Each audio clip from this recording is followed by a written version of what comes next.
যদি আপনি Instagram, Google এবং ফেসবুক এই সমস্ত অ্যাপস ইউজ করেন বা এই সমস্ত সাইট ইউজ করে থাকেন, তাহলে কিন্তু এই ভিডিওটি সম্পূর্ণ আপনার জন্য। আমরা যখনই এই সমস্ত সাইট ব্যবহার করে থাকি তখনই কিন্তু আমাদের সমস্ত ডেটা সবার সাথে কিন্তু শেয়ার হয়ে যায়।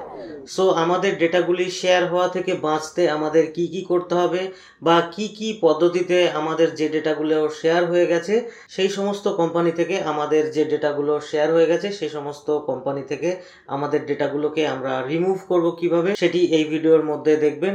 অত্যন্ত গুরুত্বপূর্ণ কিন্তু বিষয়টি, সো মনোযোগ সহকারে দেখবেন। আর ভিডিওটি ভালো লাগলে ভিডিওটিকে লাইক করবেন, আর চ্যানেলে নতুন হলে চ্যানেলটিকে সাবস্ক্রাইব করে পাশের বেল আইকনটিকে প্রেস করে দেবেন যাতে আমার আপলোড করা সমস্ত ভিডিওর নোটিফিকেশন আপনাদের পর্যন্ত পৌঁছে যায়।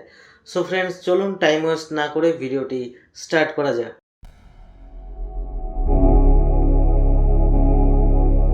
আমরা জাস্ট একটা ব্রাউজার ওপেন করে নেব। ব্রাউজার ওপেন করে আমরা এই সাইটটিতে চলে আসব। সাইটটিতে আসার পরেই দেখতে পাবেন যে আমাদের কিন্তু চেকিং স্টার্ট হয়ে যাবে।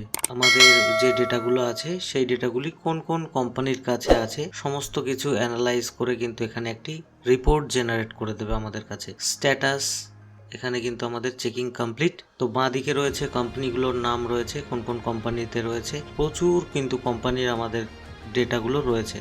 এবার অপ্ট আউট করতে গেলে কি করব, আমাদের ডান দিকে দেখতে পাচ্ছেন অপ্ট আউটের অপশান রয়েছে। অপ্ট আউট অফ অল এর উপরে ক্লিক করলে কিন্তু আমাদের যে ডেটাগুলো যে সমস্ত কোম্পানির কাছে রয়েছে সেই কোম্পানি থেকে রিমুভ করা স্টার্ট করে দেবে, দেখতে পাচ্ছেন। তো আমাদের কিন্তু রিমুভ করা স্টার্ট করার পরে আমাদের রিমুভ কমপ্লিট হয়ে গেলে পরে আমাদের কাছে কিন্তু পুনরায় আবার রিপোর্ট দিয়ে দেবে। Opt out request 47 participating companies were successfully completed for this browser।